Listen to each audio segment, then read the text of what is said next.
Never seen a smile so big on my little old lady's face until I tell her I'm going fishing all weekend. Pack up all of my bait and I make plans for 7:45 and I swing around, pick up my date for the weekend. Some reason she seems to please when I'm leaving. There's something I'm missing when I'm gone fishing. When I'm gone fishing. When I'm gone fishing.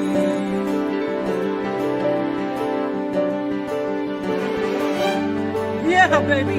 Yes, sir.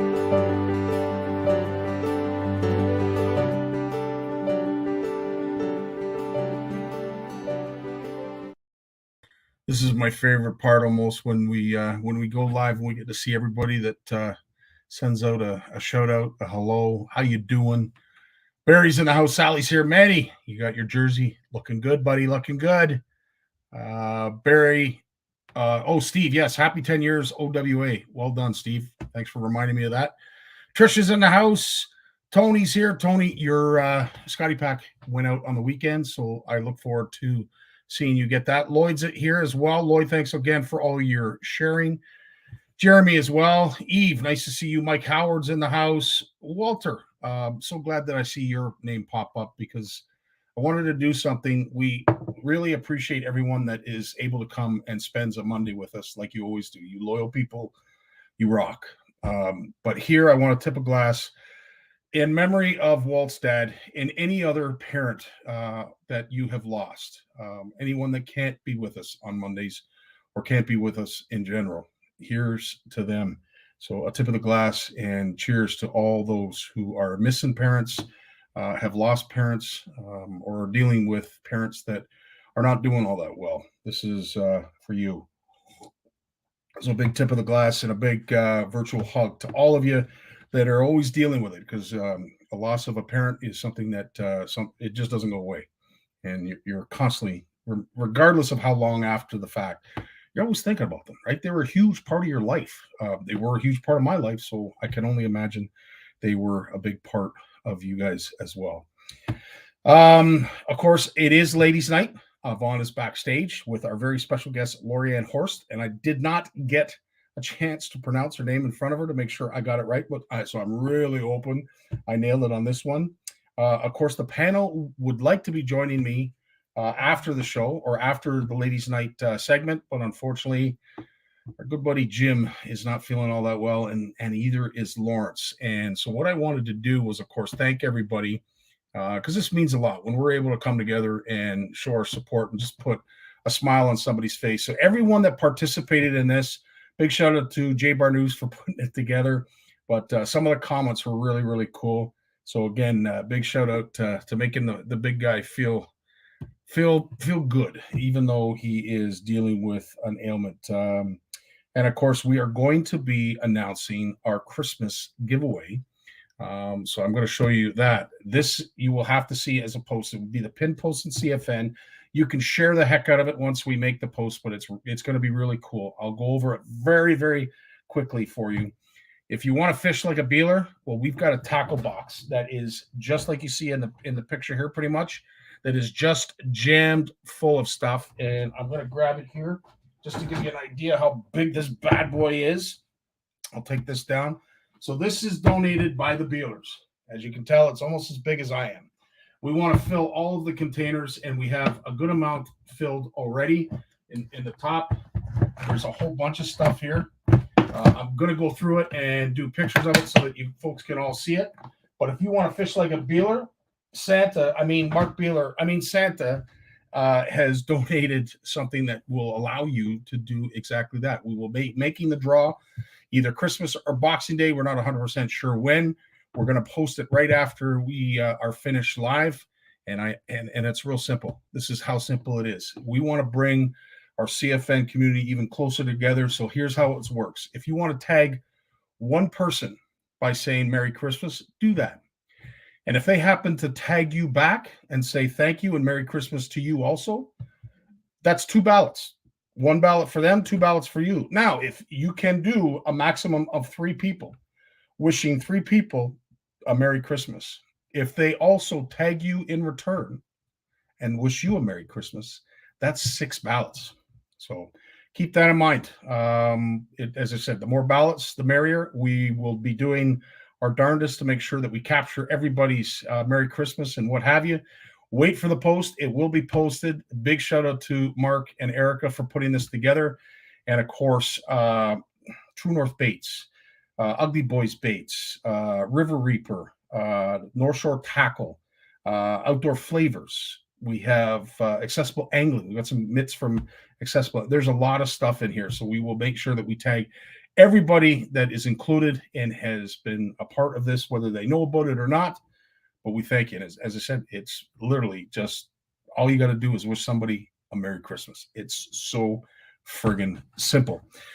Anyway, before we go on and introduce Yvonne, I just want to give you an idea of what's been going on in CFN land. We have some incredible edits that our boy Steve Shaw and Walter do. Big shout out to Dave Gens.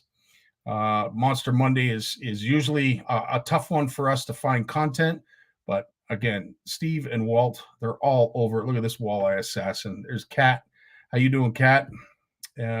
Michelle Balfour. I haven't seen Michelle. I haven't seen a post from her, so this is kind of new and neat. We love seeing new CFNers, so we appreciate all this. Of course, Chris Thompson with a beauty muskie. I love this pick. I have no idea where this is, but it's far away north because our good buddy Douglas, and this would be his son August, caught a walleye. So I don't know how far south they would have had to come to catch walleye because they are in Inuvik. So as I said, it's a long ways from anywhere there's walleye, to say the absolute least. But cool to see the CFN next gen kids on the ice. Of course, Jason, this is a great shot. Love that shot. That's pretty intense. And our good buddy Bill, he never has any problem finding crappie. If you want to know where crappie are, this lad knows. And of course, another one that knows. Look at the eyes on the dog.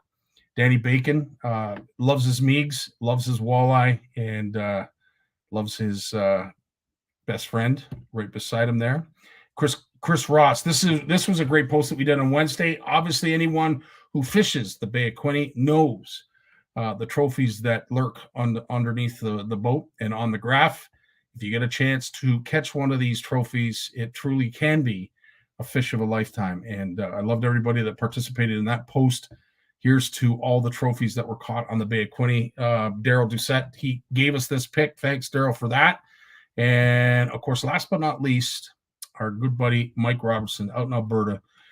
What's really cool is that bait that is hanging out of his mouth, out of his trout's mouth. One of those will be in this tackle box that has been donated by the Beelers. So as I said, lots of cool things that are available that are up for grabs. And as I said, all you got to do is what you would do normally: wish somebody a Merry Christmas. That's 1 ballot if you tag one person. If they tag you back, that's 2 ballots. But if you can do 3, and those 3 wish you a Merry Christmas on top of that, that's 6 ballots that go on the wheel. And we'll be spinning that either Christmas Day or Boxing Day. We haven't decided. In the meantime, let's get ready for Yvonne. But before that, this is our Shimano anthem.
There she is, the one and only. Hello. How we doing? I'm good. How are you doing? It's been a while. It has been a while, and you know what? It's worth the wait. It always is. It's ladies' night, and I look forward to it, as I did when I saw some of the pics of our guest tonight, Lorianne. Yes. She's a lot of fun to be around. I think she has a real phobia when it comes to people. Judging Yeah. that she has, but no, She's a real introvert. yeah, really, exactly. I think she's going to do really well tonight. I'm looking forward to talking to her and have you ask a whole bunch of questions. But in the meantime, what have you been busy doing? Well, over this past weekend, we had our Christmas get together, and we had a tackle swap, and it was just so good to see everybody in person and to have a chat and catch up. And Christine Lapierre came; she was our guest speaker this year. She did a really, really good presentation on not just mindful fishing, talking about her program, but about like mental health and fishing therapy. And I think we all came away with like just new information, stuff, to kind of contemplate, use within our own lives. And it was very, very well received. And she just seems to be onwards and upwards with her organization. So I was happy that, especially after a couple of years of not seeing people and struggles and whatnot, it was a great presentation. Yeah, we had lots of like raffle prizes, and it was just so nice to see everybody. And we had some new people out as well. So we had our Master Angler Award presentations. We had, if I remember correctly, 65 master angler fish caught this year. Holy yeah, it's the largest number ever. Wow. So altogether, we've given out in the last 4 years 150 master angler pins. Incredible. And Trisha Wallace, I just wanted to congratulate her. She received her senior master angler pin, which is a gold pin, because she's caught 10 master angler fish over the last 2 years. Yes, she has, and we've had the pleasure and the honor of watching Trish. I mean, it's just amazing. She's a special needs mom that has Amber, our delight. She is the light of our life here at CFN, and Amber is a lot of work, but to see Trisha get out and fish and catch some master angler size fish, yeah, awesome. It's just awesome. Also, another trophy too that Steve congratulated on. Of course, congratulations from all of us on your 10 years of OWA. That's fantastic. Thank you. You're an achievement. Yeah, we celebrated that. We also had a trip. I haven't been on the show since September 26th. That's how long it's been. I looked it up. But in September, we also had another gathering of like 40 ladies, and we were up on Stoco at Beechwood Hollow Resort. And again, an awesome weekend, and just so nice to be able to be doing things in person. We've got a couple of ice fishing weekends booked.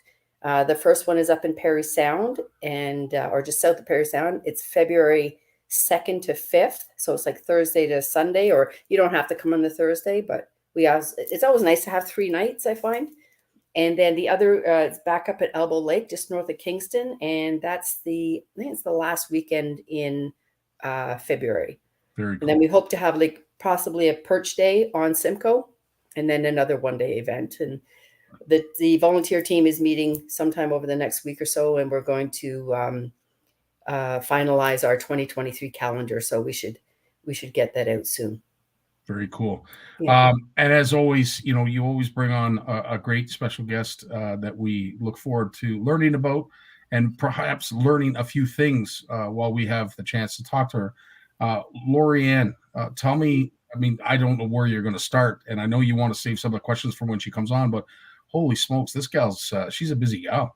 Yeah, she created this, and she'll obviously give you more details, but she created this organization called Canadian Sportswomen Society, and a lot of their events are hunting, but she does fishing as well. She does some little tournaments. Like there's I was following, they had this youth squirrel tournament.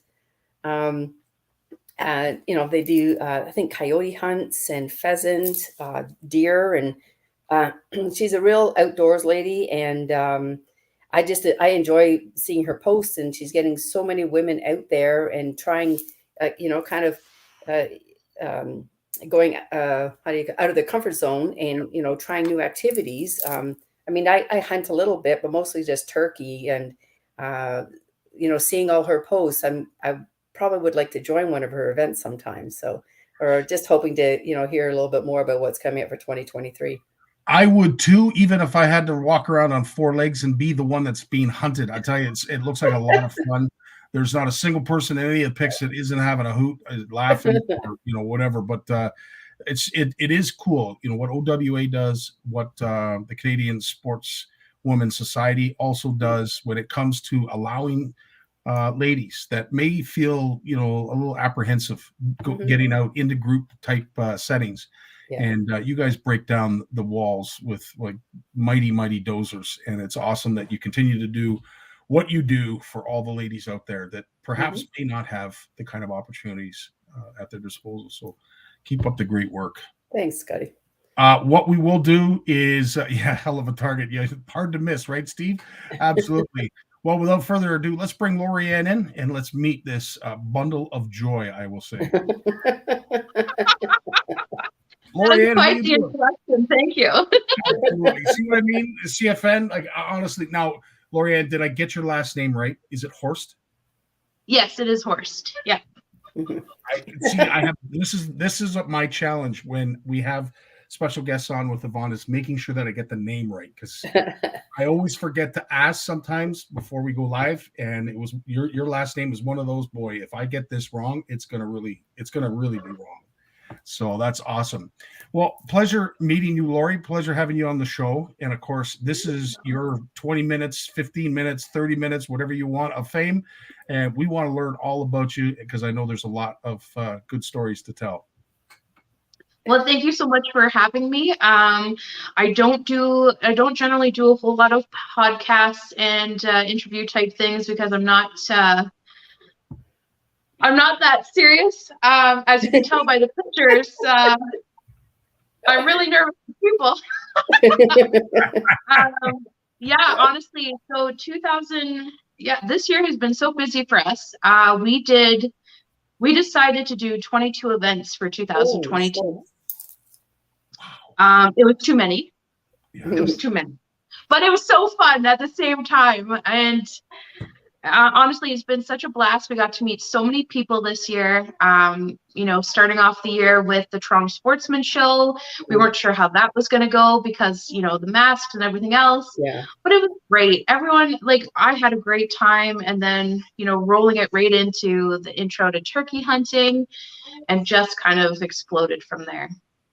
Wow. Yeah. That many events. That's ambitious. Yvonne and I know what it's like to just put on one, never mind that many. Holy smokes. Yeah. So, you had your work cut out for you, but it looks like you survived. Absolutely. With a smile. Yvonne, you might as well start with the first question. Sure. Before we start talking about Canadian Sportswomen's Society, can you give us a little bit of background, like sort of how you got I was reading on your website. It sounds like you had people in your family, like a lot of the women didn't hunt, but there were people in your family that hunted. Yeah, so I grew up, believe it or not, in Hamilton, Ontario, right kind of in the middle of the concrete jungle. My dad and his brothers, they all hunted, and it was like their week away from the families, from the ladies, that they could escape and be themselves. And I had always shown an interest, but it was one of those, it's for the guys. So I'm like, oh, okay. It wasn't until I met my now husband, and he was like, of course you can come along and watch. So I'm like, you're sure? And he's like, yeah. So then I'm sure he regrets it now because a lot of the times he comes and helps and does a lot of the events with me. So honestly, if it wasn't for my husband and his family being so encouraging and, being very patient, asking my billions of questions as I went along, I'd always been into fishing ever since I was little. Like my whole family does fish. My grandmother, my Nanny Robertson, she was really big into fishing ever since I was little. She's from the East Coast, and she was all about fishing, so I'd always had that exposure. It was just more the fishing or the hunting part that I needed to get the experience. That's awesome. And it looks like you're bringing the next generation in as well as the four-legged variety. Who's this? What's the name? So that is Rosie. That's a friend of ours' dog. She actually, on that where you're seeing me with all the shells where I'm sticking out my tongue, that was the first, I'm pretty sure that was her first or second successful goose retrieval hunt was with us, because she's a smaller dog, so a lot of the geese were a lot bigger than her, but she was able to bring them in for us. Wow. Rosie looks tuckered out and well-deserved rest. She was snoring logs. That's awesome. So at what point did you feel like, so you're getting into hunting and you start meeting other ladies and you want to introduce them into hunting and the other outdoor activities that you participated? So I would say probably my 5th or 6th year into hunting, I started helping out with another organization and helping ladies get into the outdoors, or doing a lot of like range days and stuff like that. And I realized that there was such a need for more hands-on learning. It's like, okay, I have my hunting license, but now what?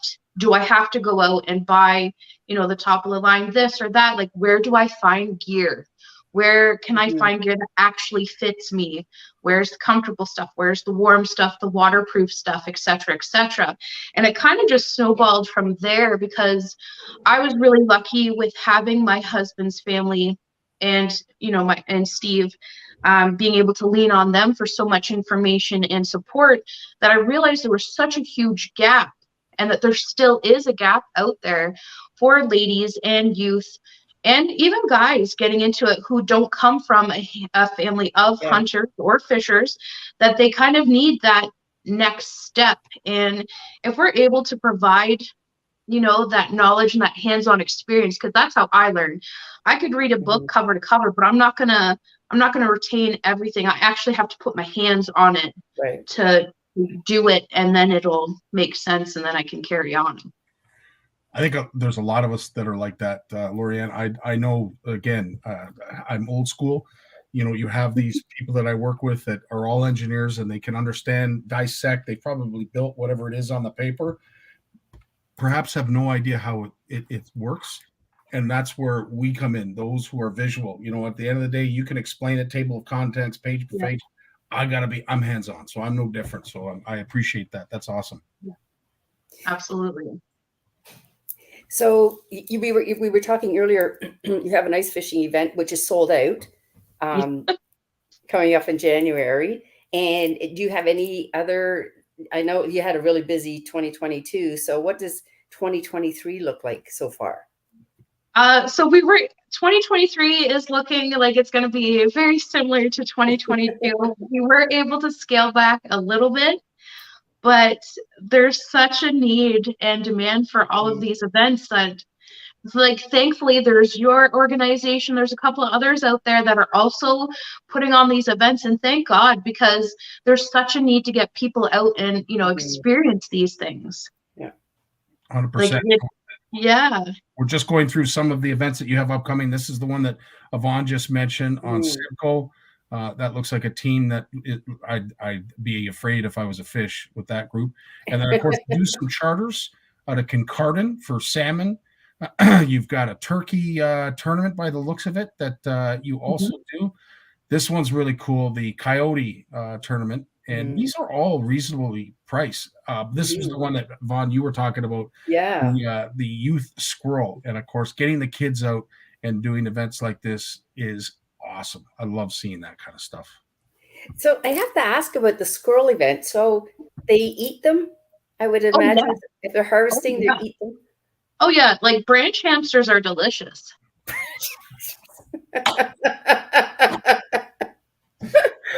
Honestly, they're delicious. If anyone has ever had like wild rabbit or like I hate using the cliche that it tastes like chicken, but really it's so similar. Wow. Yeah. And how do Yeah. you prepare? You roast them or?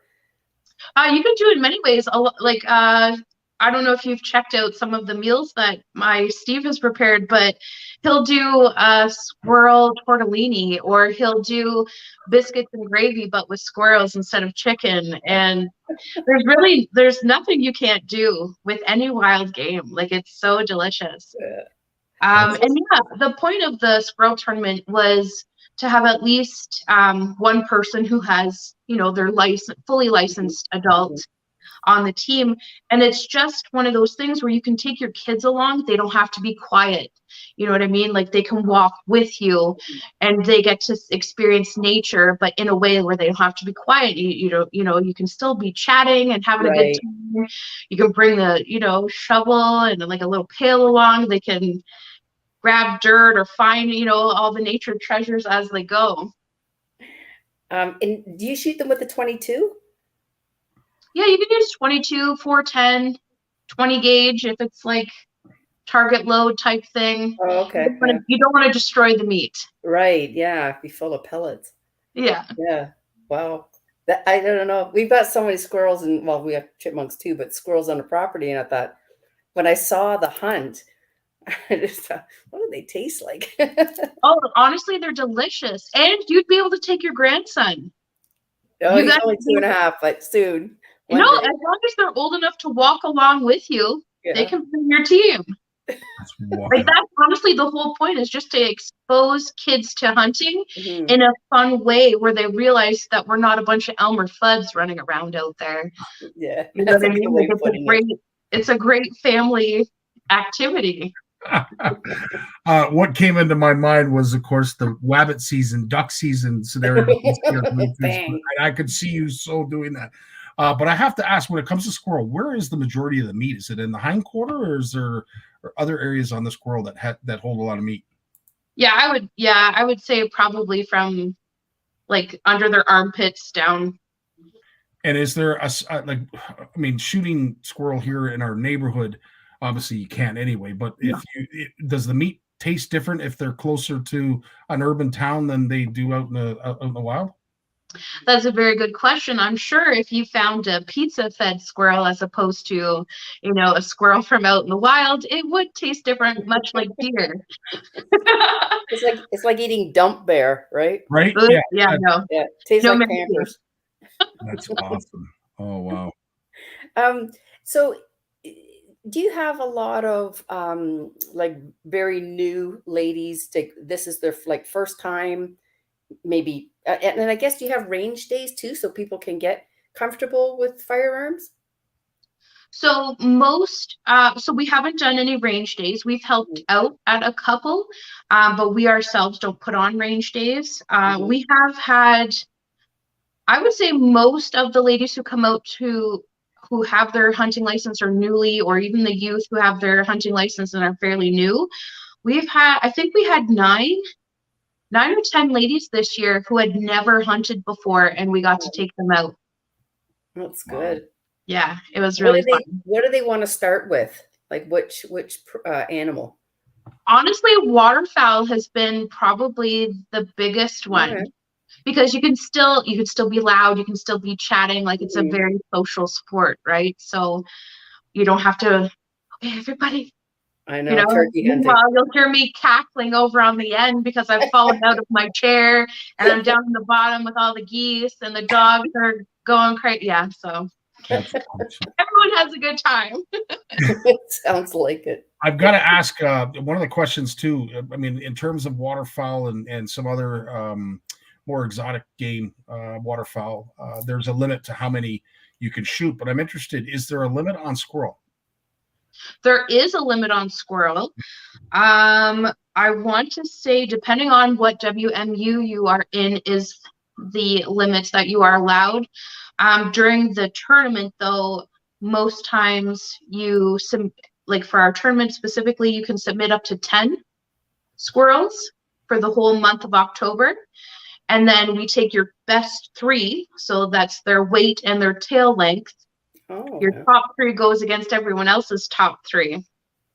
That is so cool. So if you have a kid, a young lad or lass that is into hunting, something like this is a great event. Where would folks go to find out more? So they can check us out on Facebook or Instagram. We are in the middle of updating our website. We're kind of moving everything over to a different platform where it'll be more all-inclusive. Yeah, all of our events will get posted on our Facebook page and our Instagram page. Everything from our intro to turkey hunting, our charters, the turkey tournament, everything, the coyote tournament, any fishing trips or hunting trips that we do. We did a couple of waterfowl events this year. We did a co-ed one and a ladies only one. Last summer we did a ladies fishing trip away. I don't think we're going to do that this year. I think we're going to do a couple other things instead. It's always hard. Like our team is going through our calendar, starting, booking dates and all that. And it's always like, you want to do everything, but there's only so many weekends and you don't want to burn out volunteers and you want to keep your marriage going at the same time. Right. So. Didn't COVID claim enough of those? Yeah. No kidding. Absolutely. Yeah. When we're forced to have to sit in the same room and try and get along, it's amazing. Yes. Until death do us part. Not. No, that's funny. So outside of the events, and of course, that's enough in itself. When do you find time to get out and hunt on your own? And what would be a typical day that you've set aside that you're going to go out and shoot something? What would it look like? So depending on what season, like what it is we're after. So for example, if we're out waterfowl hunting, it would be me, Steve, my son Noah, and our buddy Regan and his son would come out with us, and or our dads, depending on how they're feeling. It would be get up really early. Like you see there, like we would already be set up and watching the world come to life. And then, once it's legal time, away we go. And sometimes you're on the X, sometimes you're not. So I wouldn't say just going out every time is guaranteed a limit or even a bird, or depending on what it is you are hunting. It's just getting out, honestly, is the best part for us. Awesome. One question that Jeremy has here is, what about trapping? Does your society teach or encourage trapping? So we haven't done a trapping course. We have had some interest in people wanting to know more about trapping. So we are looking at that in the future to see if we can have like a kind of like a seminar type day where somebody can come in and kind of go over the trapping basics and stuff like that. And or if there's enough interest, we could contact one of the people who run the course to maybe see if we could do something like that. I myself would like to have my trapping license, but I gotta have time for that. Oh yeah. Just pile that on your plate. Yeah, even if you could get a trapper to take a group out on their trap line and just to see what that's all about. Yeah, what a typical day trapping would be. Yeah, I'm sure it would be crazy, I'm sure. That'd be really interesting. With the different events that you do and the different animals that are hunted, what would you say is the most difficult one to hunt for? I would say probably the most difficult and frustrating yet rewarding would be turkey. Mm-hmm. Because you're tricking that turkey into coming to you. Yeah. And there's been some seasons where I have been out like 24 times. I'm there, I'm early, I know the bird's routine, it's gonna happen, and they're like, nope. Yeah. And you're just like, no, I just need you to come out 5 more feet. And they're like, no, not today. Wow, this sounds a lot like my dating prowess back in the day. Holy smokes. Nope. Oh, gotta go. Yeah, absolutely. Wow. So turkey is the most satisfying. And yes, if you get to see a lot of the videos that I'm sure are shared on Facebook, YouTube, it is pretty cool. Sometimes it could be extreme because, of course, this turkey is flailing and it's got its wings out and it's like it's ready to get it on. Yeah. And all of a sudden, you just fill it with a shotgun shell. And it's like a high and a low. Anyway, I get a kick out of it because like that turkey is all full of piss and vinegar, and then all of a sudden it's gonna find its way into a sausage or on a dinner plate. So Yeah, exactly. We just had turkey stew, wild turkey stew tonight. Yeah, the bird that we shot last year. Yeah, that's awesome. Yeah, I like turkey hunting. It is challenging, right? Like you said, you got to trick this bird to thinking that you're a live hen. And yeah, I love it. Wow. I do too. My son, so this year he was lucky and was able to harvest 2 turkeys this year. And so him and Steve, they went out together and they were able to double up on the one hunt, which was amazing.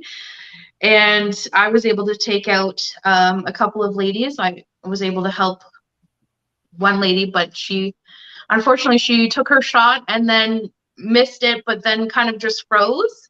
And I was like, are you going to take it? Like, are you going to shoot again? And she just was in the moment and she froze. So I'm like, okay, I'm going to take it.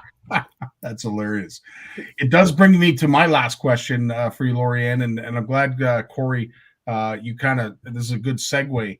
I have seen videos of that where the turkey are stalking the hunters and it's literally impossible not to shoot something. But Laura, I'm sure you have many, but if you could tell us one funny story that you had while you were out hunting, I'd really love you to share it.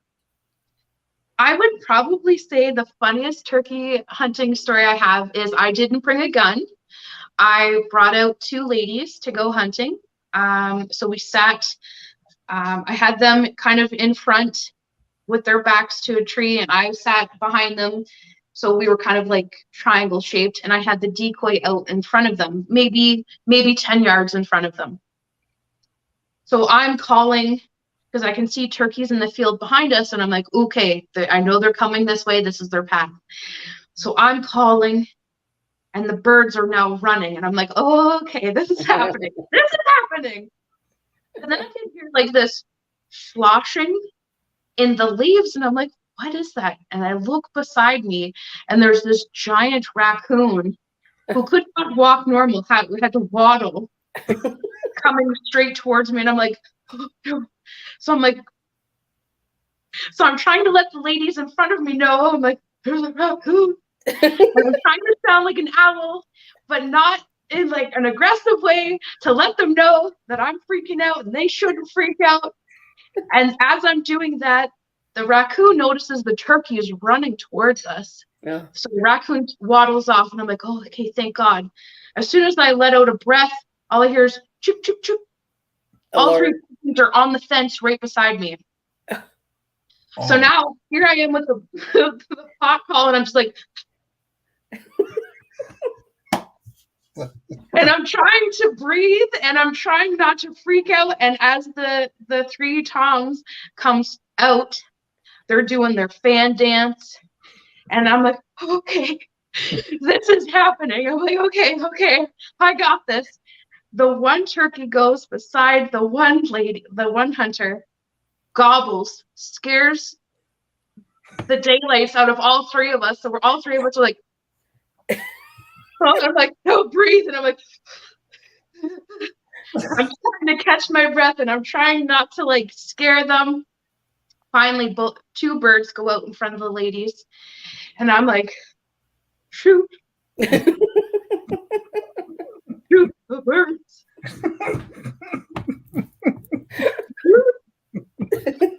So they shot. Unfortunately, it was, clean miss, unfortunately, for both of them. But my heart, I was so proud of myself just for getting those birds in for them, setting it up in a way that it worked. And I'm trying not to freak out because this raccoon's coming. Now the birds are here, and I'm trying to breathe, and I'm like, I'm so glad I asked. That is a story. Yvonne, do you have any other remaining questions? Pardon me, Do Scotty? you have any other questions? No. I was just going to say, I'm talking about ending on a high I'll remember them later, of course, but my 100%. face hurts. Well, Lorianne, thanks for spending a half hour with CFN in our community. We really appreciate that. And of course, you are, as I said, just a bundle of joy. And for a Monday, anybody who's got the Monday blahs, you don't anymore. This one right here, Lorianne. Thanks so much, Lorianne. Keep up the great work, and hopefully we'll be able to meet again very, very soon. Perfect. Thank you so much for having me. Congrats again on your 10 years. Oh, thank you. You're welcome. Yeah, and I'll get out to one of your events. I'll have a look at what you're putting on this year. I'm looking forward to it. Yeah, it'd be nice. Maybe Right turkey. on. Take care, Lorianne. Holy she's funny. smokes. Oh, my God. And Yvonne, I could tell, as I said, just going through her picks, I just knew this one she's going to have about 6 different stories. And I talk about breathing.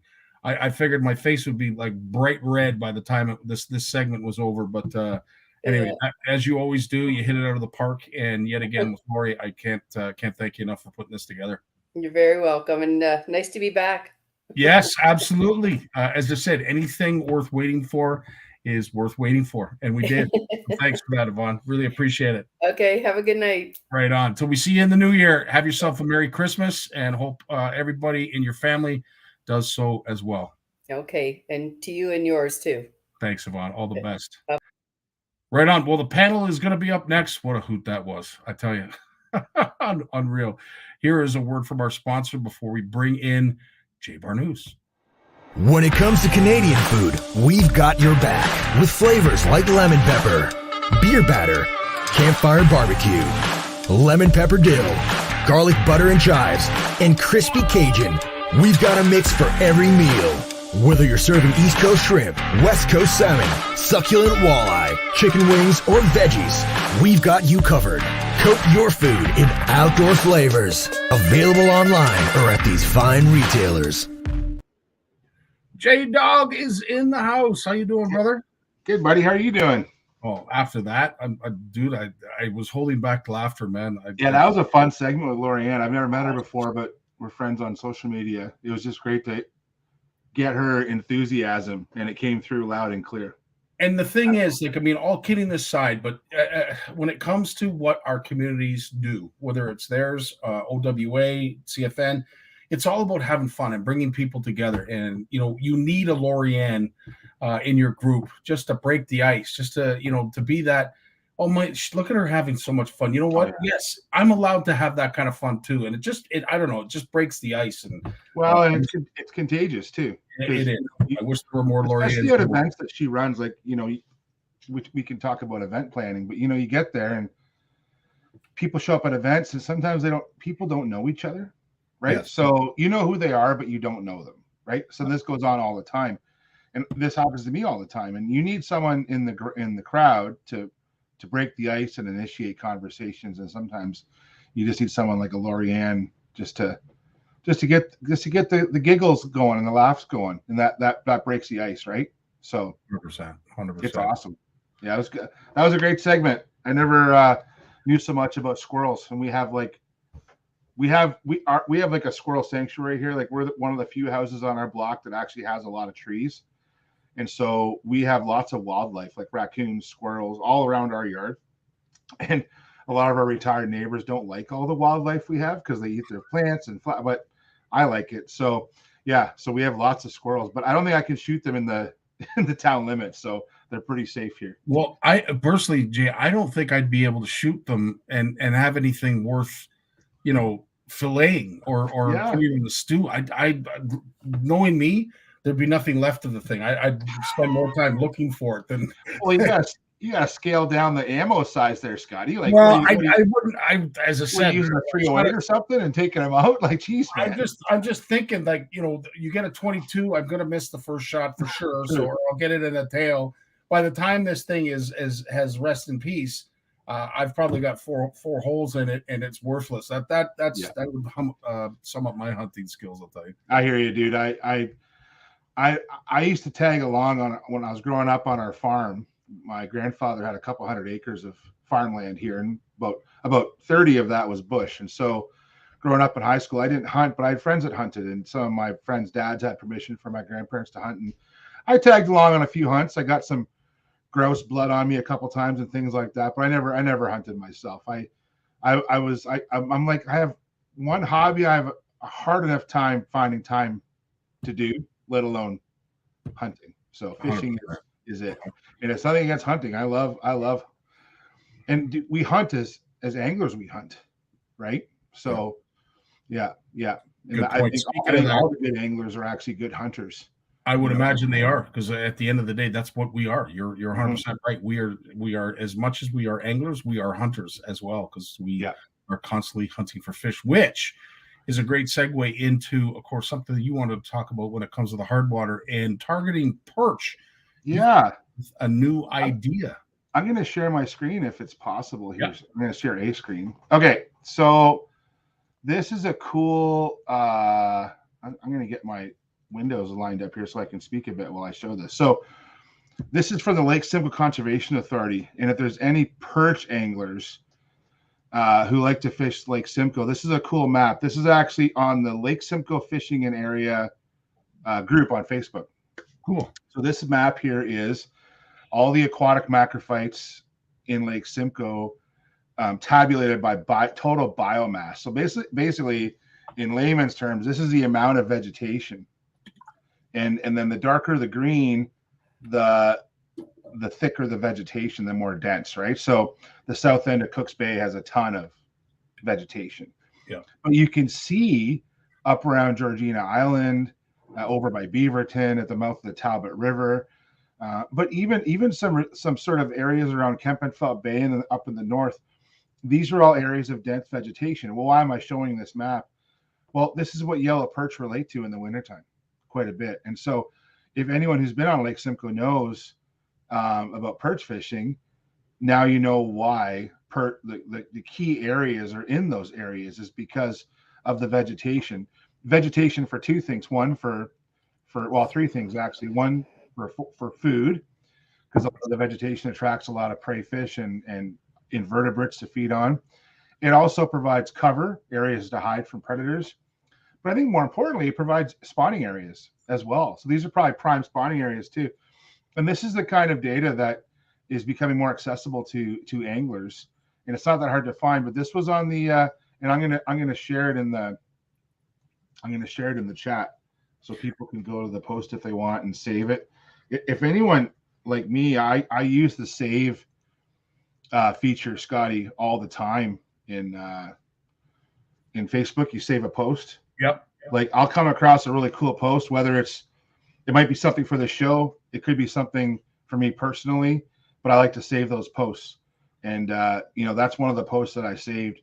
And now these are a lot of areas I already frequent in Lake Simcoe, but definitely I think for anglers, who's looking for areas to try, I would be focused on those areas with those dense vegetation on Lake Simcoe if you're going to try and catch some perch. I think that's a good place to start. Now, a lot of folks would argue that in a lot of cases you're catching juvenile perch.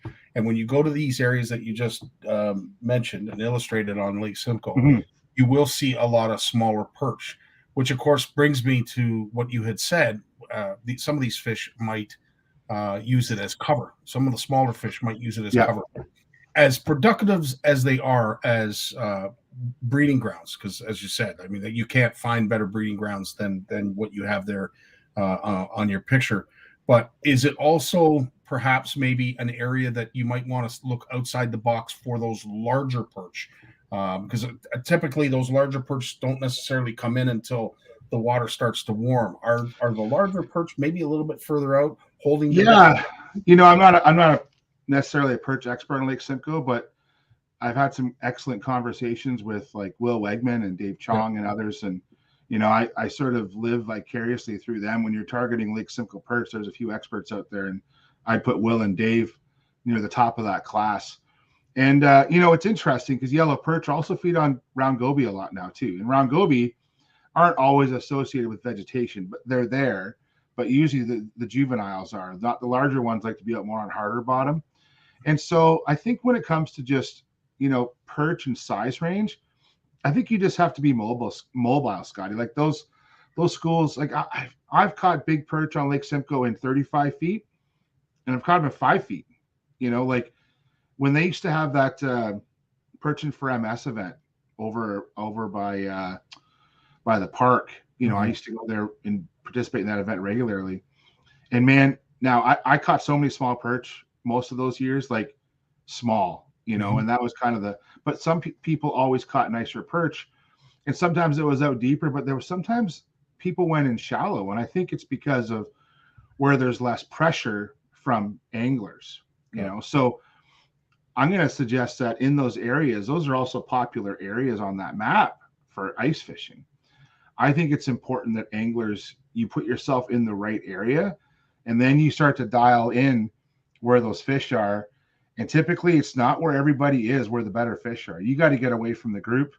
Doesn't mean leave the total area, but definitely work the outside of those groups. And some of the bigger fish are probably going to be out there.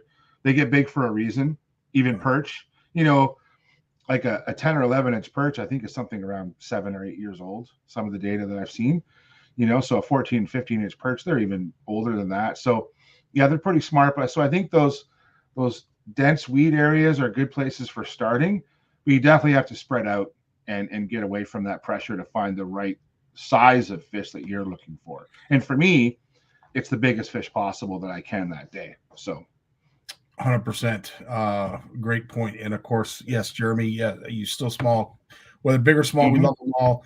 But at the end of the day, one argument that I do hear from anglers that frequent Lake Erie as much as they do Simcoe, they always say Simcoe's got tons of perch, but they're all so small. And I never really know what to offer them as a hint, but certainly movement is. And so I actually feel differently about that. So I have the opposite opinion. You know, when we're talking perch, we're talking like we're talking inches here, right? Like it's very small size differences. And from my experience, I'm usually targeting. So on Simcoe, you know, if I'm on to perch, I'm usually catching perch in that sort of 8 to 10 inch range. You know, like maybe 7 to 10, but 8 to 10 is probably the average size, and then you trip over the odd big one. You know, and then some days we catch very few, but they're all good size, like 11s, 12s, 13s, and the odd 14. But those are days where we might catch a dozen fish all day, Scotty, but they're all big, right? Whereas on Lake Erie, now the only experience I have on Lake Erie perch fishing is Long Point Bay, because on the Canadian side of Lake Erie, you pretty much only have the Inner Bay of Long Point and then Rondo Bay that's safe to fish in the wintertime. We get way too much frost or ice heaving, you know, down to like anywhere along basically outside of the Inner Bay. So from Turkey Point over to Fort Erie, sometimes there's safe ice to get out there, but it's very sketchy, you know. But there's great perch out there, and they tend to be a bit bigger. But I think the Lake Erie perch we catch in the Inner Bay of Long Point, you know, you're talking 7 to 9 inches, not like 8 to 10. I find the average size is a bit smaller on Lake Erie, but numbers, I find I do better for numbers on Erie than I do on Simcoe, like my opinion. But that's I have more experience fishing the Inner Bay than I do on Lake Simcoe. I only go to Lake Simcoe because of where I live, Scotty. I only make it up there, half a dozen days a year. Yeah. So it's very limited experience up there. So, but let's put it this way: both are great perch fisheries, and looking forward to ice fishing. In fact, you know, it's really neat. Remember last year? I'll talk about it more as we get close to ice season. Remember last year I talked about Marshall, Collins, and Collins Harbor had that shuttle system. So I had people at the ice show talking to me about that, asking me about it, and sure enough, who comes down the aisle but the owners of Collins Marina, Marshall and his brother. And I didn't expect to see them there. They're great guys. And so I actually had, like, we were having a meeting in front of JB's Fishing Depot with the Collin boys, and they just came to check out the show. They weren't there to promote their business. They were just there they love ice fishing. And I sent a lot of people their way to check out their shuttle, because they run the shuttle service, which I can't believe more outfitters aren't getting on that wagon, pun intended. Yeah. But, you know, I know a lot of anglers who live in that sort of Kitchener, Cambridge, Brantford area. And instead of going to Simcoe, they're coming down here to ice fish because of that service at Collins Harbor. I'm kind of cutting my own grass because it's getting busier and busier down there all the time. But it is pretty cool when that happened. That very organic conversation about perch fishing on the Inner Bay at Long Point. So now I hope I didn't jinx it. We need ice, but yeah. So well, that yeah, I was going to say, you talk about sketchy ice. Holy crap! In some cases, we don't have any. But George mentioned this. This is really interesting. There will be a winter creel survey on Lake Simcoe in 2023. Lots of important data being collected about the fishery and the anglers. That's kind of cool. Yeah. So the thing about creel surveys that's important is, we learn a lot about the collective about anglers, about the demographics, where they're coming from, where they're staying. Are they in a motel, or are they staying on the ice? Like, there's so much to learn, not just about fish biology and ecology, but learning about the social economic tidbits of information from the anglers. And that's what a lot of creel surveys are important for. Anglers have to realize that creel surveys help fisheries managers better manage the resource. And without that data, especially on Lake Simcoe, which probably one of the greatest ice fisheries in North America, it's vitally important. That data is vitally important to managing the fishery, but also managing the anglers. So huge important. That's great. Thanks for updating us on that, George. That's great. 100%. Now I got to ask you this question, because I do get a few people that will mention certain presentations that they will use, but like, for instance, the perch eyes and what have you. But Corey mentions here, has anyone ever used yellow perch belly? You can catch bigger yellow perch that way. I haven't used yellow perch belly. I've used perch eyes, but man, I've used probably through my life, I've used about every part of a fish that I could for bait at some point in time or another. Now, I think you have to be careful, though, with perch bellies, just because it is technically part of the fillet. Like, when you fillet a perch, if you, like, I'm kind of picky about how I was sharpening my knife earlier today. So I like this little 4.5 inch. That's my panfish fillet knife, and I get every inch of meat I can off a perch, every ounce of it. And so there's not even much of a belly left when I'm carving, right?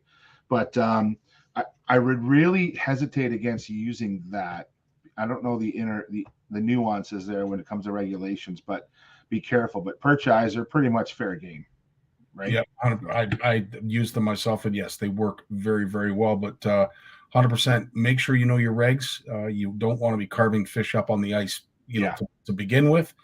But to be using it as bait is something that you will definitely have to look at your regs to see if it's allowed. This is another thing that some anglers have issue with when it comes to catching perch that are suspended.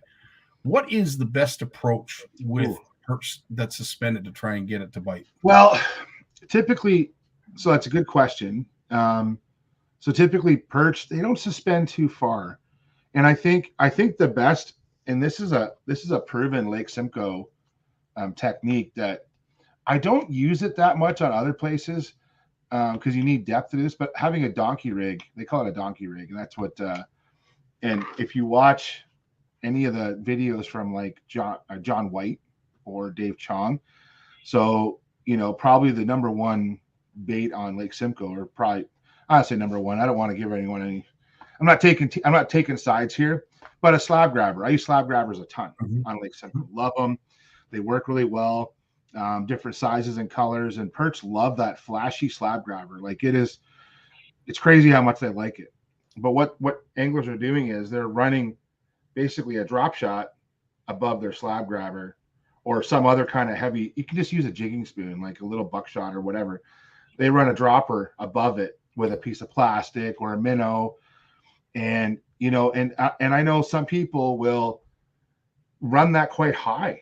Like, basically, we're kind of limited, Scotty, because of the length of our ice rods, So and because if I have a 3-foot ice rod, I really don't want to run more than a 3-foot dropper. But sometimes the fish go after the dropper more than your actual main bait on the bottom, So you have to read how the perch are reacting and what you're catching them on.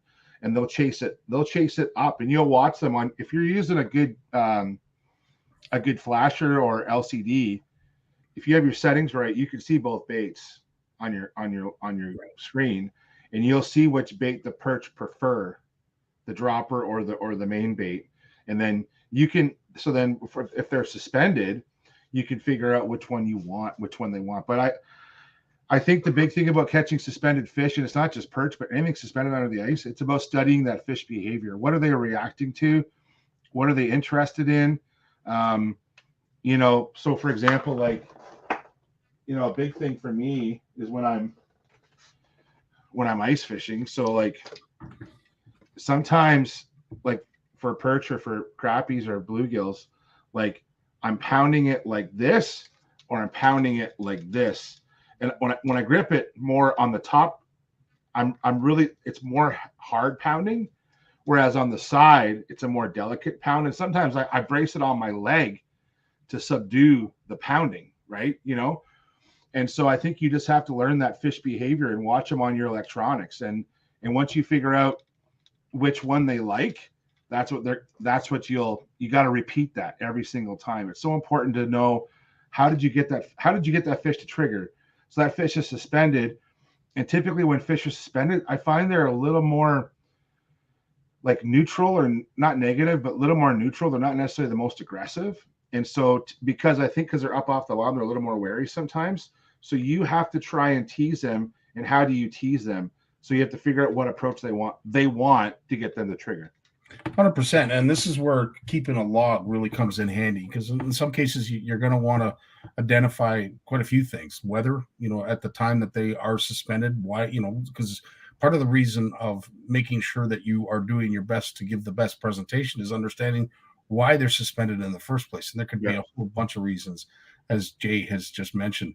Of course, all this talk about hard water, the weather down this way is not really conducive for ice making. But your prediction, we should almost do a prediction. When do you think we'll have the first safe ice? I know. So what's great. So let's talk about the good news. So the good news is we are at seasonal or a little bit below for most of southern Ontario. So let's take Algonquin Park south. Okay. So, and we've had some pretty cold weather to get rid of that heat, that latent heat that's in the water. Like it's been sucked out. Even around here, there was, the pond's iced over for a few days. I wouldn't walk on it, but clearly we had enough cold. It sucked the heat out of that water. So all we need now is some days where it's below zero during the day and at night. And we don't need a lot, but it'd be nice, -3 in the day and -10 at night, a few nights of that. And we're going to have ice. It's going to come. So fingers crossed. Bill, if you could send some of that weather, you're -43.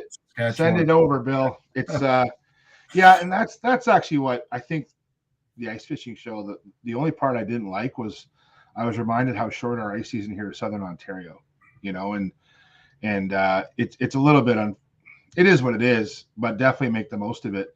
I say that, but I was talking with Trevor the other night. We were talking about ice fishing, how short it is. I'm like, you know what? Our ice fishing season is almost as long as our bass season. Like, if you think about it, it's basically last Saturday in June.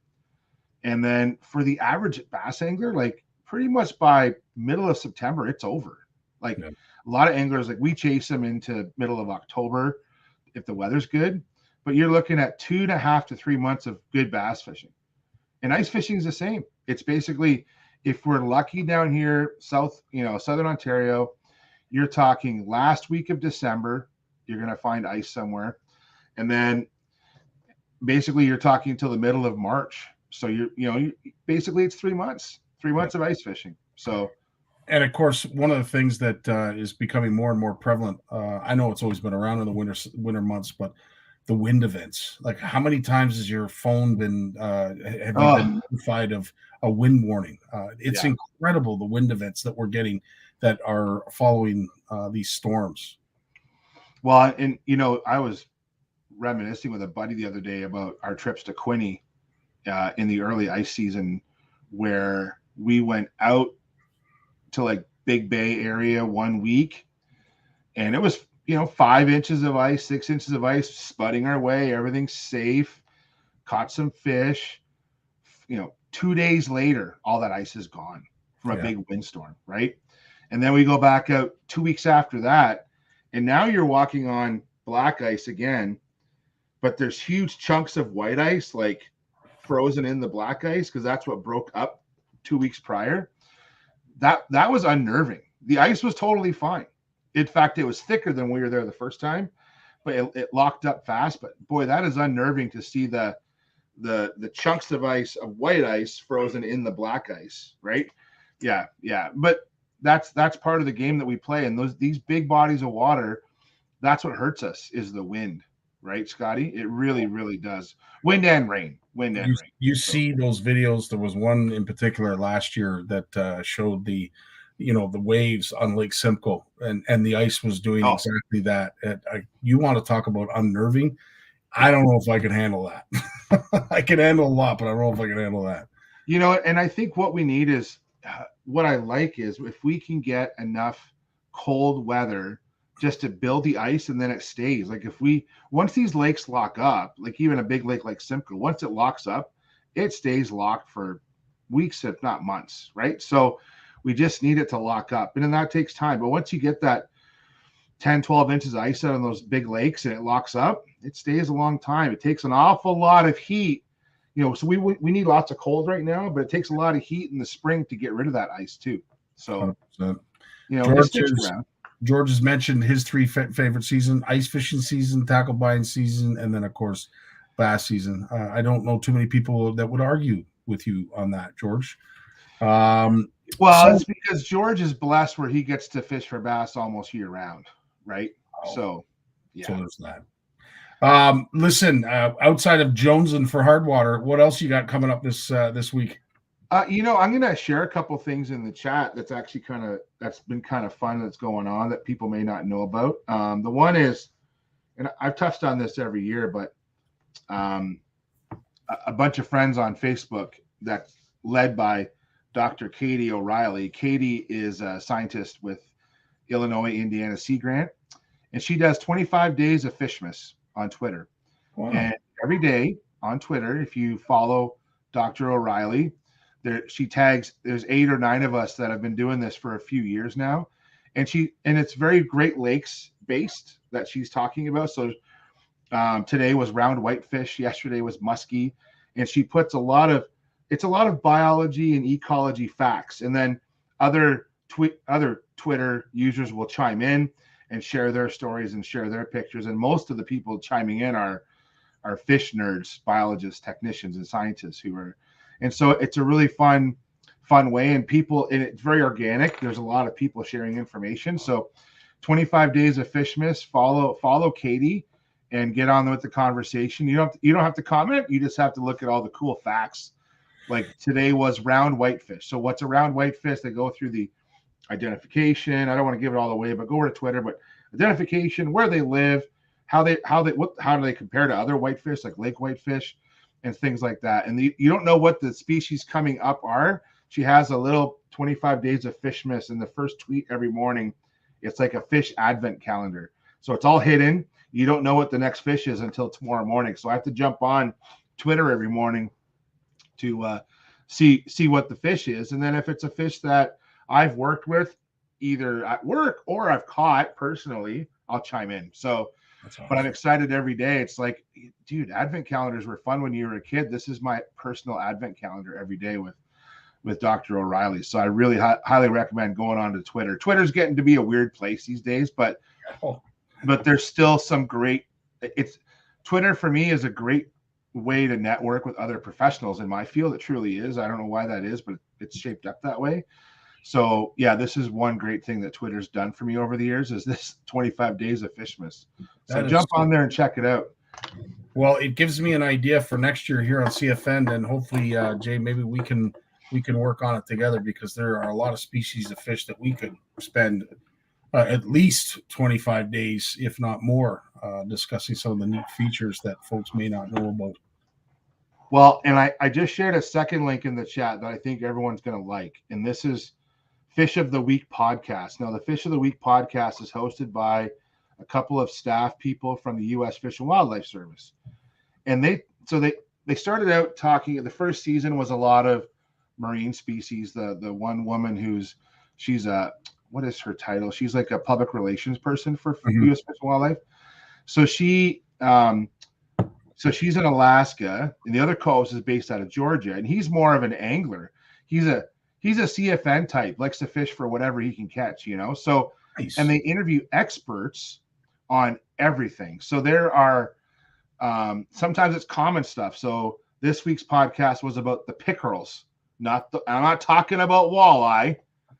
If Jim was here, he knows what I'm talking about. The pickerels. So he just fell out of his chair, but I know he's at home. He's at home choking on his own Kleenexes. But so they talked about grass pickerel, chain pickerel. They've done every kind of species imaginable, from coelacanths to crappie to random like what's the one? Oh, like the goblin shark. We've heard about goblin sharks. Oh, yes. So, and these two co-hosts, they track down the experts of these different fishes, and they interview them. And it's only a 30-minute podcast, so it's a great podcast if you're like me and you're really nerdy and you want to listen to a podcast on the way into work. There's only two. All I listen to is fish podcasts. I listen to the odd baseball, or I'm getting back into some Leafs podcasts. I don't want to make any enemies on this show, but it's definitely fish centric. And so it's either fishing or fish. So yeah, highly recommend that Fish of the Week podcast from the U.S. Fish and Wildlife Service. Very, very cool podcast. So that's awesome. And yes, Jeremy, you are 100% right. If we do 25 days of Fishmouth, Tennessee would definitely have to chime in. We might get scolded. In fact, it might all fall apart after the first species, because Ken knows quite a bit about fish. Yeah, and it could be the way they do it. Like they usually do a theme. Like one year they did a theme of fish all across North America. And so they reached out to experts all across. So it's usually very much Great Lakes based. And most of the researchers on Twitter that are part of this group are mostly on the U.S. side. I think I'm the only Canadian that gets tagged in the first tweet of the morning. So I guess I'm lucky that way. But these are all great folks that work all over the Great Lakes Basin on various things.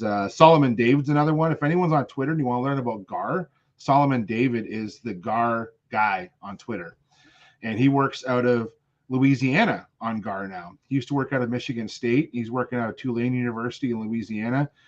And he has an entire lab down there, a research lab dedicated to gar, alligator gar, longnose gar, spotted gar, and other species. So, yeah, there's some serious fish nerds on Twitter. It's a lot of fun. That's awesome. So, right on, Jay. Well, listen, the time absolutely flies with you. We had the pleasure of meeting Lorianne today with Yvonne. It was nice to get back to our ladies' night event. We haven't had a segment that, as Yvonne said, since September. I know. Shocked. I know. Very, very cool to get back on that train, as well as we are wishing both Lawrence and Jim a speedy recovery. Both of them are feeling very down, I would say. And of course, Jay, no kidding. I guess it's like, this is what's going on these days. Yep. And a lot of people are sick. A lot of folks after the ice fishing show picked up something from the show. I know Trevor did. I didn't. I've been good, but prior to the show, I was like 3 or 4 weeks of down and out around here. So it is what it is. But I wish those guys, hope they get better. But definitely, like you were saying, we were talking pre-show, like we got to make sure they stay on top of those things too. Like even Scotty, like Heather got quite the cough with the last time she got sick around here. So went to the doctor, got a puffer, and it really helped her get over that. So anyways, you just got to stay on top of these things, man. It's not just COVID. There's so much else going around. So absolutely. Yeah. And but fishing wise, man, I went out on yesterday, did a big solo drive up to Lake Huron yesterday. Saw too many guys in my favorite spots and I got mad. So I went for a walk on a section of river I haven't walked in 20 years. Nice. And Didn't catch much. The water was too high. That's been the story of my fall. Darn it. It's either too high or too low. So literally yesterday, it was like 6 inches of visibility, and it was dropping, but not fast enough. But I did have 2 kilometers of river to myself. I didn't see anybody else over 2 kilometers. So that was nice. So That's cool. you know, I lost one fish, didn't land any, but it was a victory just to hike a new section. Not new, but 20 years is the last time I actually visited this place. So it was nice to hike it, and I look forward to doing it again. But yeah, I don't know, Scotty. The steelheading is it's just not my jam this year. I can't time it right. So hopefully we get ice soon. When are you going to fish next, Scotty? You're always asking me, when are you going to go fishing? I tell you, well, it sounds like we might, if we get some hard water, we might be able to get out sooner than later as work is starting to settle down a little bit. But yeah, just came off on call. Had a busy night last night that kept me up, and luckily I managed to take the day off so I could get prepared for the show tonight. But yeah, I tell you, dude, I'm jonesing. The last time I was out was with that hurricane came up. Yeah, I remember. Absolutely soaked. Had an incredible time. Caught some incredible fish with my good buddy Dakin. And but again, I'm jonesing just like you are, my friend. Can't wait to wet a line. But in the meantime, we're doing stuff like this. Jay, thanks so much for putting this together. We got some great responses. Of course, it put a smile on his face, which was the main thing. But at the end of the day, we're all here for you. And again, right after the show, when you see this posted, make sure you tag somebody, wish them a Merry Christmas. And again, that's so awesome. We will explain the rules in great detail so everybody can join. But if you want to fish like a beeler, and who doesn't? I want to fish like a beeler. I do. Right? Who doesn't? Absolutely. Yeah. 100%. So, and Jay, you know what? Thanks so much for joining us. Appreciate you doing this, and keep on being you, buddy. Thanks, Scotty. And you know what? Let's start talking about meetups this winter now that we're over the hill of what we talked about. So let's start talking behind the scenes and get some stuff done. All right, buddy? Let's do it. Dave Mercer, take us away, my friend. You guys. Well, as much as I hate to admit it, I guess we've run out of time. So I've enjoyed it, but I'm going to do something I haven't done since season 1. Turn out the lights, the party's over. They say that all good things must end.